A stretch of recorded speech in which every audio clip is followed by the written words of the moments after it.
मैं आज विश्व जनसंख्या का सेकंड पार्ट लेकर आया हूँ, जिसमें फर्स्ट पार्ट में मैं कुछ जनसंख्या से रिलेटेड बातें बताएं महत्वपूर्ण, और सेकंड पार्ट में बता रहा हूँ। देखिए बेटा, विश्व जनसंख्या अगर पढ़ना है आपको, विश्व अगर जनसंख्या पढ़ना है एवं इसकी विस्तार के बारे में भी, विस्तार एवं घनत्व, विस्तार एवं घनत्व, इसको जो होता है आपको 4 भागों में बांटा गया है। कितने भागों में? ऐसे लिख देते हैं, ठीक है, ऐसे लिखेंगे तो अच्छा लगेगा। और भी लिखना है ना। सघन जनसंख्या वाला क्षेत्र, शब्द लिखा है जनसंख्या वाला क्षेत्र, और सेकंड है समान जनसंख्या वाला क्षेत्र। थर्ड है क्या? विरल जनसंख्या वाला देश। और फोर्थ क्या है? थर्ड हो गया विरल जनसंख्या वाला क्षेत्र, हो गया अति न्यूनतम जनसंख्या वाला क्षेत्र। बेटा हम बात करते हैं सबसे पहले सघन जनसंख्या वाला क्षेत्र। इसमें भी 5 तरह का है। कितने तरह का है? 5 तरह का है। कौन कौन है ये देखिएगा, कौन कौन है। पहला हो गया पूर्वी एशिया वाला क्षेत्र, हो गया। सेकंड है दक्षिणी एशियाई वाला क्षेत्र। थर्ड हो गया दक्षिणी पूर्वी एशियाई क्षेत्र।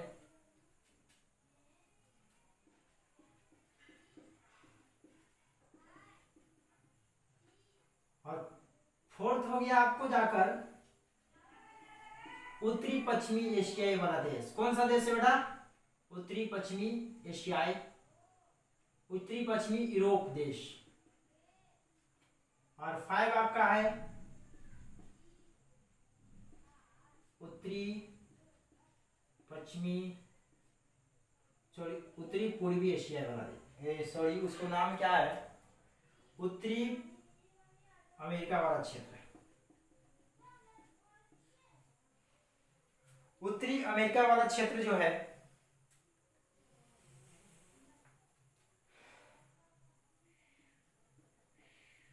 पश्चिम वाला नहीं, पूरब वाला है। अब हम बात अगर किया जाए इसमें, सबसे पहले बात किया जाए तो पूर्वी एशिया वाला क्षेत्र। अब एशिया देखिए, सबसे पहले क्या है तो बेटा हम क्या करते हैं, पढ़ाते हैं ना, तो हम ऐसा पढ़ाते हैं ना कि इंसान को माइंड में सेटअप हो जाए कि खुद से ही क्वेश्चन बनाए। मेरे दिया हुआ चीज आप याद कीजिएगा तो चीज नहीं ना होगा। मैं समझा रहा हूं, आप लिखिए अपने तरीके से, अपनी मन से, तो अच्छा रहेगा, बेहतर रहेगा, भविष्य में काम करेगा। दुनिया के बहकावे के फेरे मत पड़िए। मैं जैसे बता रहा हूं वैसे पढ़िए, आपकी इच्छा के अनुसार। सबसे पहले पूर्वी एशिया वाला देश। अगर एशिया की अगर बात किया जाए तो ये क्षेत्र मान लीजिए कि ये एशिया का क्षेत्र हो गया। ये क्षेत्र जो हो गया, कौन क्षेत्र हो गया? एशिया का क्षेत्र हो गया बेटा। जो एशिया का क्षेत्र हो गया, जो पूर्वी एशिया का क्षेत्र, कुछ देश हैं, चीन हो गया, जापान हो गया, दक्षिण कोरिया हो गया,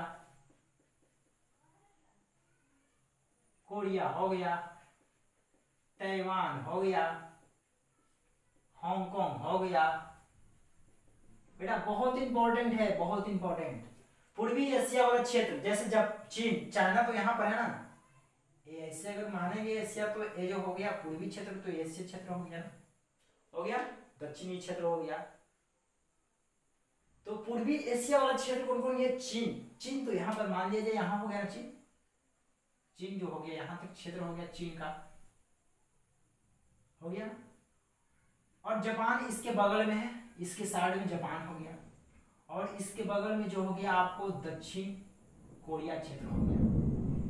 और ताइवान भी इसके साइड में हो गया, हांगकांग भी है। पूर्वी एशियाई वाला क्षेत्र जो देश है, जहां पर सघन जनसंख्या अधिक है, क्योंकि वहां पर सभी चीज, अब देखिए जनसंख्या होता है क्यों, ज्यादा जनसंख्या क्यों होता है? अब गांव वाला क्षेत्र में जनसंख्या ज्यादा होगा कि शहर वाला क्षेत्र में जनसंख्या होगा? तो कहेंगे कि सर गांव वाला में ज्यादा होगा। नहीं ना होगा, गांव वाला में, शहर वाला में होगा ना। क्यों? इसका कारण क्या है? क्योंकि गांव की अपेक्षा शहर में सभी चीज की सुविधा है ना? सभी चीज की सुविधा है ना। बात करते हैं, आपको शहर में चिकित्सा अस्पताल की सुविधा मिल जाएगी, पढ़ने लिखने की बच्चों की सुविधा मिल जाएगी। गांव में है कि लड़ाई झगड़ा करता है, अशांति रहता है। शहर में क्या शांति रहता है, अपने अपने से मतलब रखता है। तो ये क्षेत्र में कुछ क्षेत्र हैं जो अच्छे क्षेत्र हैं, विकसित क्षेत्र हैं। और इसके बाद अगर बात किया जाए दक्षिण एशिया वाला क्षेत्र, दक्षिण एशिया वाला भारत हो गया जाकर बांग्लादेश, नेपाल, पाकिस्तान, श्रीलंका। ये जो क्षेत्र हो गया दक्षिण एशिया वाला क्षेत्र हो गया बेटा, इधर है साइड में ये सब क्षेत्र देश है। टोटल देश तो ये क्षेत्र है। ये क्षेत्र जो हो गया क्या, आपको दक्षिणी एशिया वाला देश हो गया ना, याद रखना है सब। और पूर्वी एशिया वाला देश, पूर्वी एशिया वाला देश कौन कौन सा होगा? तो भारत के इस साइड पूरब में कौन कौन देश है? पहला थाईलैंड, बगल में है ना, म्यांमार है ना बगल में, वियतनाम, फिलिस्तीन, है ना क्षेत्रीय देश, कंबोडिया, ये क्षेत्र है बेटा। दक्षिण पूर्वी एशिया वाला देश बताओ कौन कौन है? Thailand, Myanmar, Vietnam, Philippines, Cambodia, ये देश है। इस क्षेत्र में जनसंख्या की सघनता अधिक है। हमारे माल्थस महोदय के अनुसार जहां पर जनसंख्या अधिक होगा, अधिक क्षेत्रों वाला में जनसंख्या कम होगा, और कम क्षेत्रों वाला में जनसंख्या अधिक होगा, तो क्या होगा? जनसंख्या में दबाव, प्रेशर पड़ेगा ना। अब मान लिया कि एक रूम है, 8 बाय 10 के रूम है, उसमें 50 आदमी को बैठा दिया जाए तो क्या होगा? क्षेत्र कम है। अब 1 कट्ठा जमीन है, उसमें 50 को बैठा दे तो बहुत फैल से बैठेगा ना। यही माल्थस महोदय ने बोला था। अब हम बात करते हैं आगे कि उत्तरी पश्चिमी यूरोप। अब यूरोप की बात किया जाए तो ये क्षेत्र में यूरोप एशिया और यूरोप को बीच से यूराल पर्वत अलग करता है। यहाँ पर यूराल पर्वत है। ये जो क्षेत्र बेटा पड़ गया आपको, अधिक जनसंख्या निवास करती है, जिसमें कौन कौन सा देश आता है? ब्रिटेन, आयरलैंड, जर्मनी, इटली, और इटली के बाद आपको बेल्जियम,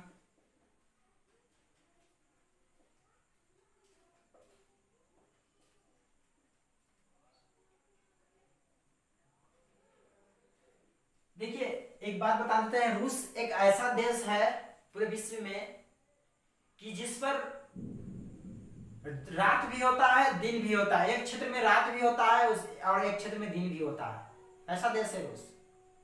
क्योंकि रूस जो होता है कुछ क्षेत्र इस साइड पड़ जाता है, किस साइड इस साइड, तो सूरज के प्रकाश से इस साइड तो उस साइड तो अंधेरा रहेगा ही, जब उस साइड रहेगा तो इस साइड अंधेरा रहेगा ना। क्या है ना कि ये सूरज है, इसके चारों तरफ पृथ्वी घूम रही है, तो यहाँ पर जब आएगा तो रूस का क्षेत्र इस साइड में बचेगा, और मतलब इस साइड वाला क्षेत्र पर तो प्रकाश नहीं पहुंचेगा, तो क्या अंधेरा होगा ना, रात रहेगा। जब घूमकर इस साइड आता है तो इस साइड वाला जो क्या हो जाता है? दिन हो जाता है, इस साइड वाला रात। जब इस साइड आएगा तो इस साइड होगा दिन, इस साइड रात। तो यही बताने का मतलब है। उत्तरी पश्चिमी यूरोप वाला देश जो हो गया Britain, Ireland, Germany, Italy, Belgium, ये जो देश है इस क्षेत्र में पड़ता है बेटा, इस क्षेत्र में पड़ता है। और बात करते हैं पूर्वी उत्तरी अमेरिका देश। अमेरिका तो बेटा यहाँ पड़ता है ना, यहाँ पड़ता है अमेरिका, और यहाँ पर उत्तरी अमेरिका, दक्षिणी अमेरिका, बीच में हो गया मध्य अमेरिका, दोनों मिलाकर लैटिन अमेरिका का निर्माण होता है। समझे? याद रखिएगा, जब मध्य अमेरिका और दक्षिण अमेरिका को मिला दिया जाए तो लैटिन अमेरिका का निर्माण होता है। अब उत्तरी अमेरिका की बात किया जाए तो इस क्षेत्र में पहला अमेरिका, पहला देश कौन सा है बेटा? अमेरिका। उसके बाद दक्षिण पूर्वी कनाडा। ये जो हो गया पूर्वी उत्तरी अमेरिका का देश हो गया बेटा, जो अमेरिका हो गया, दक्षिण पूर्वी कनाडा। मैं धीरे धीरे लेके चल रहा हूं, रेगुलर क्लास चल रहा है इसलिए ना। ये जो पूछेगा एग्जाम में कि विश्व जनसंख्या वितरण एवं घनत्व के अनुसार सघन क्षेत्र बताएं, तो 5 प्रकार के क्षेत्र बताएं। पूर्वी एशिया, दक्षिणी एशिया, दक्षिण पूर्वी एशिया, उत्तरी पश्चिमी यूरोप, पूर्वी उत्तरी अमेरिका, ये क्षेत्र बताया ना बेटा। अब टॉपिक है नेक्स्ट आपका है समान जनसंख्या वाला क्षेत्र। समान जनसंख्या वाला क्षेत्र। अब हम बात की जाते हैं जनसंख्या, समान जनसंख्या वाला क्षेत्र की निवास हेतु जहां पर खनिज मात्रा की विदोहन हो रहा है। देखिए क्या है ना कि कुछ क्षेत्र है, जैसे आपको क्षेत्र बताते हैं, तांबे का जो उत्पादन क्षेत्र होता है चिली, चिली एक देश है, चुकाई, चिली का चुकाई में तांबे का उत्पादन होता है। यूरेनियम का उत्पादन होता है कनाडा क्षेत्र में, दक्षिणी पूर्वी कनाडा क्षेत्र में होता है। और बात करते हैं स्वर्ण, सोना की अगर बात की जाए तो इसमें होगा पूर्वी ऑस्ट्रेलिया के क्षेत्र में। समान जनसंख्या वहां पर होती है जहां पर खनिज की मात्रा अधिक होती है, मतलब निकलती है। अगर जहां पर जैसे भारत में बात किया जाए तो उड़ीसा का क्षेत्र में बॉक्साइट निकलती है, तो लोग वहां पर ज्यादा जनसंख्या निवास करते हैं। कारण क्या है? या अगर वहां पर हम रहेंगे तो मुझे काम मिलेगा, पैसा की समस्या दूर हो जाएगी, आर्थिक समस्या हमें प्रॉब्लम दूर हो जाएगी। इस कारण से ना मतलब होता है आपको, तो समान जनसंख्या वाला क्षेत्र खनिजों से रिलेटिव है, खनिज का विदोहन वहां पर होता है। समझे? इसमें ज्यादा कुछ पढ़ने के लिए नहीं था। और एक टॉपिक है तीसरा नंबर टॉपिक है आपका बेटा विरल जनसंख्या वाला क्षेत्र। अब विरल जनसंख्या वाला क्षेत्र क्या होता है? जैसे विरल मतलब जैसे आप पढ़े होंगे मैट्रिक क्लास में, प्रकाश की अपवर्तन, सघन माध्यम, विरल माध्यम। सघन मतलब बहुत सा भीड़ भाड़ वाला इलाका होता है ना, विरल मतलब नहीं का इलाका होता है। अब बात किया जाए अफ्रीका की बात किया जाए तो अफ्रीका का क्षेत्र बहुत बड़ा है, लेकिन यहाँ पर जनसंख्या निवास कम करती है। 70% भूभाग पर जनसंख्या निवास ही नहीं करती है बेटा। अमेरिका के क्षेत्र में 70% जनसंख्या भूभाग पर निवास ही नहीं करती है, 30% निवास करती है इधर उधर पेड़, जंगल, झाड़ी, मरुस्थलीय क्षेत्र में करती है। क्यों नहीं करती है? इसका कारण क्या? कुछ का कारण होगा ना। इसका कारण है स्थिति, ऊंचा वच, मरुस्थलीय भूमि हो जाना। अब देखिए बात किया जाए इसमें ऊंचा वच की। अब पहाड़ पर अगर समतल क्षेत्र वाला रहने वाला व्यक्ति के अगर बोल दिया जाए कि बेटा तुम जाकर पहाड़ पर रहो, तो उससे होगा। अब हम यहाँ पर क्षेत्र है गर्मी का क्षेत्र में हम लोग रहते हैं, और बोल दिया जाए कि जाकर जम्मू कश्मीर में रहो, तो रह पाएगा तुम कभी? उसके लिए क्या होना है? आदत करना पड़ेगा। या तो तुम्हें जाएगा तो तबीयत खराब हो जाएगा। लोग क्या करते हैं, यहाँ से कमाने दूसरे जगह जाते हैं, जैसे दिल्ली गए कमाने, काम करने, तो उसकी तबीयत ठीक ही नहीं होता है। क्यों? कारण क्या है? What is problem? कॉज क्या है इसका? यही होता है कि हम जिस अवस्था में जी रहे हैं वैसा ही चीज खोजते हैं। तो स्थिति आपकी अच्छी होना चाहिए। समतल क्षेत्र में तो समतल ही होना चाहिए, पहाड़ी क्षेत्र नहीं होना चाहिए। पहाड़ी वाला लोग रहने वाला ही पहाड़ी ही होना चाहिए, समतल क्षेत्र नहीं होना चाहिए। उच्चावच मतलब समझे? जलवायु भी अच्छा होना चाहिए। देखिए पॉइंट लिखिएगा कि हम लोग जो जलवायु जो होते हैं निवास अच्छे जलवायु में करते हैं, जैसे समशीतोष्ण, न ज्यादा गर्मी हो न ज्यादा ठंडा हो, मानसूनी जलवायु में निवास करते हैं। यहाँ पर एक बार छूट गया था, एशिया महाद्वीप को या देश को मानसूनी एशिया भी बोला जाता है। एशिया महादेश को मानसूनी एशिया भी बोला जाता है। ये पॉइंट हो गया, समझे? तभी विरल जनसंख्या में तो आप समझ गए कि स्थिति अच्छी होना चाहिए, समतल क्षेत्र होना चाहिए, अच्छा रहन सहन का ढंग हो, तब ना जनसंख्या वहां निवास करेगा। अब पहाड़ पर जनसंख्या होता है नहीं होता है, इक्का दुक्का होता है। तो इसमें लिखना है आपको पॉइंट बनाकर कि स्थिति एवं उच्चावच अच्छी जलवायु वाले क्षेत्र में, मतलब अच्छी जलवायु नहीं वाले क्षेत्र में जनसंख्या कम निवास करती है। इसका कारण है कि वहां असुविधा होती है, सुविधा नहीं होती है। 70% भूभाग पर, अफ्रीका में 70% भूभाग पर, भूमि पर निवास लोग नहीं करते हैं, 5% लोग निवास करते हैं। नेक्स्ट पॉइंट आपका है अति न्यूनतम जनसंख्या वाला क्षेत्र। ये बेटा ये अंतिम है पॉइंट, समझे? ये अंतिम पॉइंट है। इसमें क्या होता है, विषम जलवायु होती है, धरातल क्षेत्र एवं अतिशीलता मरुस्थलीय क्षेत्र।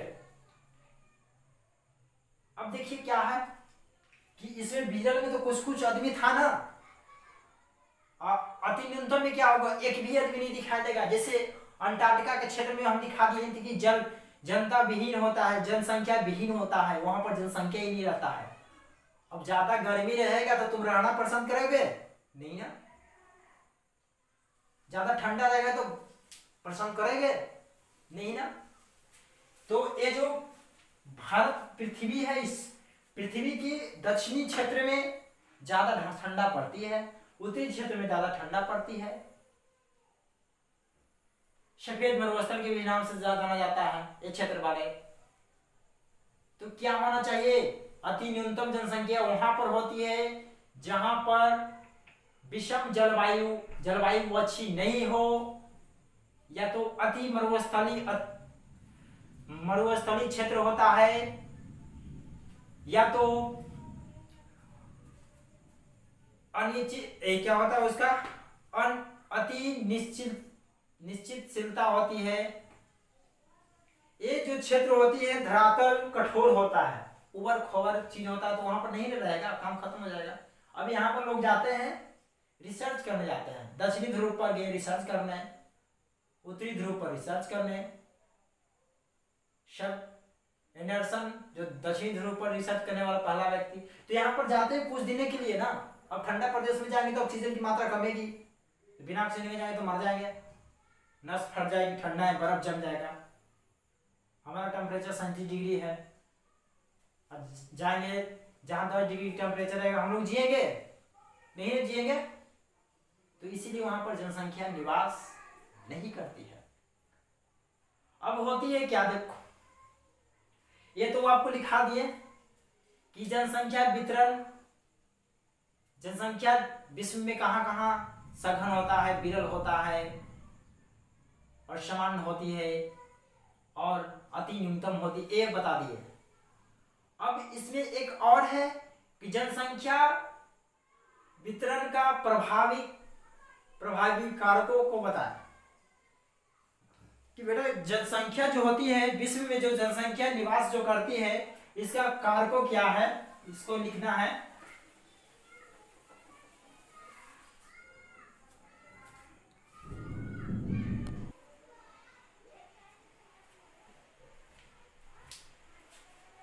तो हम बात करते हैं कि जनसंख्या प्रभाव करने का कारकों क्या है। ये बहुत इंपॉर्टेंट है, क्वेश्चन भी आ सकता है एग्जाम में। तो इसमें लिखेंगे जनसंख्या प्रभावित या प्रभाव करने वाला कारकों कितने प्रकार के होते हैं, लिखेंगे विश्व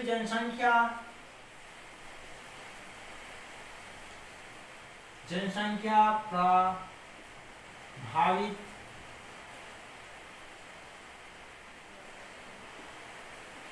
करने वाले कारकों। विश्व जनसंख्या प्रभावित करने वाले कारक 3 प्रकार के होते हैं। पहला हो गया भौगोलिक कारक, दूसरा हो गया आर्थिक कारक, तीसरा हो गया सामाजिक एवं सांस्कृतिक कारक। सामाजिक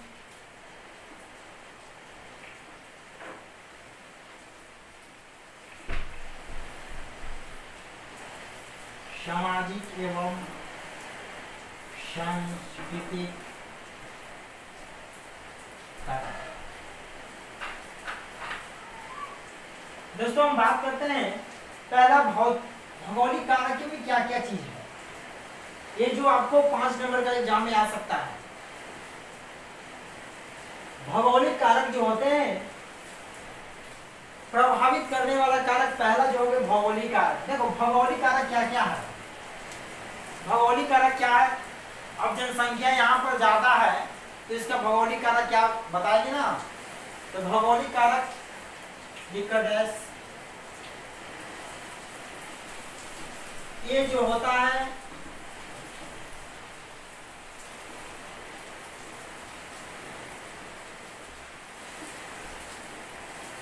पहला हो गया जलवायु, भू-आकृति, पहला हो गया जल, भू-आकृति, जलवायु, मिट्टी। भौगोलिक कारक अगर पूछेगा बेटा तो बताना है जल, भू-आकृति, जलवायु और मिट्टी। बेटा इसमें बात करते हैं जल क्या है। जल के बिना इंसान जिंदा रहेगा नहीं ना। तो क्या जल एक जीवन है कि नहीं। तो जल लीजिएगा कि जल ही जीवन है। जल के बिना जनसंख्या का विस्तरण एवं घनत्व नहीं हो सकता है। अगर जल नहीं रहेगा, पानी अगर नहीं रहेगा तो तुम जिंदा रहोगे। पानी नहीं रहेगा तो नहाओगे, पानी नहीं रहेगा तो कपड़ा लत्ता पीछोगे, पानी के प्रॉब्लम होगा तो इंसान रह पाएगा। तो भौगोलिक कारक यही होता है। पानी नहीं रहेगा तो यहाँ पर निवास ज्यादा जनसंख्या नहीं होगा। सेकंड कारक है भू-आकृति। अगर तुम समतल एरिया में रहने वाले हो, पहाड़ पर जाकर रहोगे, संभव है। तो भू-आकृति स्थलीय समतलीय क्षेत्र होना चाहिए। कौन सा क्षेत्र होना चाहिए। भू-आकृति जो होता है समतल क्षेत्र होना चाहिए। और जलवायु बेटा बताए हैं मानसून जलवायु, समशीतोष्ण जलवायु में ज्यादा जनसंख्या निवास करते हैं। फिर वही बात आ गई जो पीछे में बोला। अगर तुम ठंडा के प्रदेश में रहने वाले हो, गर्मी के प्रदेश में रहोगे नहीं ना। अब गर्मी के प्रदेश में रहने वाला ठंडा के प्रदेश में होगा नहीं ना। तो ये सब चीज होता है आपको।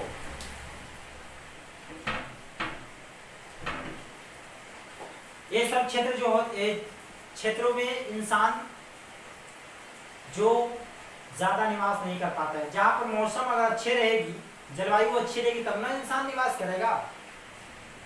अब मिट्टी जो होता है मृदा होता है। अगर मिट्टी उपजाऊ हो तब तो खेती कृषि होगी। खेती कहाँ के छोड़कर, जापान में खेती नहीं होता, टेक्नोलॉजी पर आधारित, समझे। उपजाऊ मिट्टी होना चाहिए तब तो किसान जिएगा इंसान। तब क्या होगा, जनसंख्या के विस्तरण अधिक होगा, घनत्व भी अधिक होगा जनसंख्या में, होगा कि नहीं होगा। अब इसमें बात आता है कि भौगोलिक कारक जो कितने हैं, मुख्य रूप से 4 कारक हैं। अब आर्थिक कारक की हम बताते हैं कि आर्थिक कारक कितने हैं। आर्थिक कारक मुख्य रूप से आपको 3 हैं। पहला खनिज और औद्योगिक और नागरिक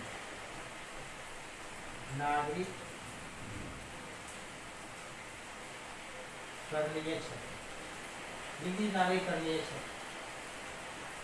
आर्थिक कारण मतलब क्या, पैसे की अगर प्रॉब्लम है इंसान को तो जिंदा रहेगा, कहाँ से खाएगा, कमाने खाने वाला इंसान कहाँ से खा पाएगा, नहीं ना खाएगा। तो खनिज वाले क्षेत्र में जनसंख्या अधिक निवास करने का कारण क्या है, वहां पर काम मिलता है, बेरोजगार के रोजगार मिल गया, सब चीज की सुविधा हो गया, तभी इंसान ना खनिज वाले क्षेत्र में मतलब रहेगा। और औद्योगिक मतलब क्या, अगर जहां पर औद्योगिक है, कंपनी है, कल कारखाने हैं, वहां पर इंसान ज्यादा रहेगा ना, सब चीज की सुविधा रहेगी, हर चीज की फैसिलिटी रहेगी, मेडिकल फैसिलिटी, खाना की फैसिलिटी, सब चीज की खाद्य पदार्थ भी मिलेगा, खाने का सामान भी मिलेगा, वहां पर रहने के सब सुविधा मिलेगी, सब चीज का अच्छा रहेगा, तब तो क्षेत्र में रहेगा ना। अब नगरीय क्षेत्र में क्यों रहना पसंद करता है, कोई इंसान देहात में, मतलब देहात बोले तो ग्रामीण क्षेत्र में, और कोई शहर में, कोई देहात क्षेत्र में, कोई शहरी क्षेत्र में इंसान निवास क्यों पसंद करते हैं। ग्रामीण क्षेत्र में लोगों निवास नहीं करते हैं, इसका कारण क्या है, वहां की सुविधा नहीं रहती है। गांव में अगर कोई रात में बीमार अगर पड़ जाए तो वहां से ले जाने के लिए बहुत मुश्किल पड़ेगा कि नहीं बेटा, पड़ेगा कि नहीं पड़ेगा, जरूर पड़ेगा, बहुत मुश्किल। अगर गांव के क्षेत्र में अगर लोग गांव के क्षेत्र में अगर लोग निवास अगर करते हैं तो आपको विकास करने की क्षमता बहुत कम होगी। अगर शहर क्षेत्र में तो सुविधा सब चीज की रहती है, इसलिए लोग चाहते हैं कि हम शहरी क्षेत्र में निवास करें। अब गांव में देहात में अगर दुकान खोल दे, एक शहर में दुकान खोल दे, तो सबसे ज्यादा शहर वाला चलेगा ना, गांव वाला तो नहीं चलेगा। तो क्या करेंगे, नगरीय क्षेत्र में जनसंख्या अधिक होगी, क्योंकि वहां पर सब चीज, अब शहर क्षेत्र, गांव से लोग शहर बाजार करने आते हैं, सामान लेकर जाते हैं, गांव वाला दुकान वाला बैठे रहता है, तो शहर क्षेत्र में इसलिए आते हैं क्योंकि वहाँ सुविधा हर चीज की मिलती है, सामान की दाम भाव उसका कम रेट पे मिल जाता है, लेकिन देहात में लोग जाता है तो उसको रेट हाई मिलता है, इसलिए नगरीय क्षेत्र में लोग जीवन निवास करते हैं। अब बेटा बात करते हैं लास्ट टॉपिक, सामाजिक एवं सांस्कृतिक क्षेत्र। 2 तरह के क्षेत्र होते हैं। अब सामाजिक, देखिए हम मतलब गांव में लोग रहते हैं, ग्रामीण क्षेत्र में लोग रहते हैं, तो वहां अशांति होती है कि नहीं होती है, लड़ाई झगड़ा होते हैं, बेरोजगारी रहती है, रहती कि नहीं है, रोजगारी रहती है, तो क्या सोचते हैं लोग, समाज क्षेत्र में न रहे, सामाजिक क्षेत्र में न रहे। अब यहाँ पर बात है इसमें कि विश्व जनसंख्या की कारकों इसको बताना है ना, तो सामाजिक क्षेत्र में क्या होता है, जैसे हिंदू धर्म हुआ, अगर हिंदू धर्म के लोग एक एरिया में रह रहे हैं, वहां पर कोई मुस्लिम आ जाए तो अच्छा लगेगा, ढेर मानी बैल है उसमें कोई एक भैंस अगर चला जाए तो अच्छा लगेगा, नहीं लगेगा। तो लोग समाज के क्षेत्र में रहना पसंद करते हैं। अगर कोई हिंदू धर्म रह रहा है, बौद्ध धर्म वाला चल रहा है, तो कोई पसंद करेगा, उसको नहीं करेगा। अब 100 लड़की के बीच में एक लड़का चल जाए तो उसको शर्म लगेगा कि ना, इसलिए लोग सामाजिक में अपने समाज की तौर तरह जीना पसंद करते हैं। एक जात वाले सुने होंगे, एक कास्ट वाले एक क्षेत्र में रहते हैं, फलना के एरिया में ये है, चिन्ना के एरिया में ये है कि होता नहीं। सांस्कृतिक क्षेत्र, रीति रिवाज वातानुकूलित होना चाहिए, समझे। नहीं, वहाँ अहिंसा होना चाहिए। अच्छा, ठीक है, वहाँ पर जो रहने की सुविधा वो अच्छी तरह होना चाहिए, हर चीज़ की सुविधा होना चाहिए। अब हम यहाँ पर रह रहे हैं, बगल में कोई डीजे बजाए तो हमें परेशान होगा नहीं ना? ऐसा क्षेत्र में परेशान रहना करोगे नहीं ना? तो ये चीज होता है जनसंख्या, विश्व जनसंख्या के प्रभावित करने वाले भौतिक कारकों के बारे में, प्रभावित करने वाले भौतिक कारकों के बारे में, समझे? ये हो गया आपको 5 नंबर के क्वेश्चन आता है एग्जाम में। अब बेटा बात करते हैं विश्व जनसंख्या को अगर घनत्व हमको निकालने के लिए रहेगा तो कैसे तुम निकालोगे? अगर विश्व जनसंख्या, जनसंख्या वृद्धि होती है क्या? दो समय अंतरालों के बीच जनसंख्या में परिवर्तन होता है, वही जनसंख्या वृद्धि कहलाता है। जैसे हम शुरू में बताए थे, फर्स्ट के वीडियो में देखे होंगे, जिसमें था 2001 की जनसंख्या, पूरे विश्व की जनसंख्या 614 करोड़ था, 2013 के अनुसार जनसंख्या 714 करोड़ हो गया। ये क्या हो गया? जनसंख्या में इंक्रीजिंग हो गया ना, जनसंख्या में वृद्धि होगी नहीं, होगा ही होगा, ये चीज होता है। अब जनसंख्या घनत्व निकालने के लिए फॉर्मूला लिख सकते हैं आप लोग, समझे? जनसंख्या घनत्व निकालने के लिए फॉर्मूला आपको है कुल जनसंख्या बटे कुल क्षेत्रफल। जितना अगर क्षेत्र, अगर मान लिया जाए कि एक क्षेत्र के ले लेते हैं, ए प्रदेश की जनसंख्या कितना है? 1500 है, सॉरी 1.5 लाख है, 1.5 लाख है। कितना मीटर है? 100 मीटर वर्ग किलोमीटर के अंदर में निकाला जनसंख्या, प्रति व्यक्ति जनसंख्या, इसको निकालना कितना होगा? 1500 वर्ग किलोमीटर जनसंख्या होगा प्रति व्यक्ति। होगा कि नहीं बेटा? जरूर होगा। तो इसमें पढ़ लिया आपको, जो नेक्स्ट पार्ट में 2 पार्ट भी अब आएंगे, जिसमें पहला जो इसके बाद वाली जो पार्ट आएगा जिसमें पढ़ेंगे क्या? माइग्रेशन, CDR के बारे में पढ़ेंगे। माइग्रेशन प्रवास एवं संशोधित जन्म दर और संशोधित मृत्यु दर, इसके बारे में पढ़ेंगे नेक्स्ट वीडियो में। इसमें 1-2 वीडियो अभी और आएगी। इसमें रेगुलर पढ़ने वाले के लिए बहुत फायदा करेगा, और जनरल कंपटीशन भी कर रहे हैं उसके लिए भी फायदा करेगा, और जो 2022 में उसका एग्जाम दे रहे हैं वो लोग के भी फायदा करेगा। डीपली पढ़ लीजिएगा तो आपको ऑब्जेक्टिव क्वेश्चन की टेंशन नहीं रहेगा, समझे? ठीक है दोस्त, पढ़ते रहो, बढ़ते रहो। नेक्स्ट वीडियो में फिर मिलेंगे। थैंक्स।